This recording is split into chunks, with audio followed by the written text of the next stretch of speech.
এবং তালাক দেওয়ার পরে স্বামী কাঁদে, বাচ্চারা কাঁদে, ওই তালাক প্রাপ্তা স্ত্রীকে আবার ফিরিয়ে আনতে চায়।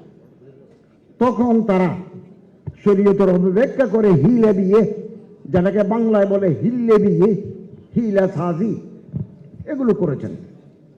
এটা হারাম। লানাল্লাহ আল মুহাল্লিল ওয়াল মুহাল্লাল লাহু, হারাম। কিন্তু আমাদের দেশের কোনো বড় আলেম, মূলধারার কোনো আলেম এগুলো করেন না। এগুলো করে মোড়ল টাইপের কিছু লোক এই সমস্ত কাজগুলো করে, এবং এটা ইসলামের উপরে আঘাত আসে। এটা নারীর প্রতি অবমাননা। তালাক যদি 1 তালাক 2 তালাক 3 তালাক, 3 তহুরে 3 তালাক যদি দেয়, তালাকেরও জিয়া আছে।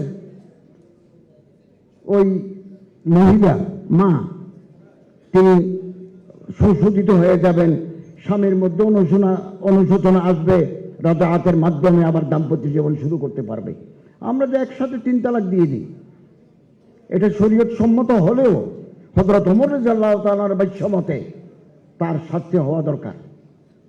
যদিও তালাক পতিত হবে, কিন্তু তালাক দানকারীর শাস্তি হওয়া দরকার।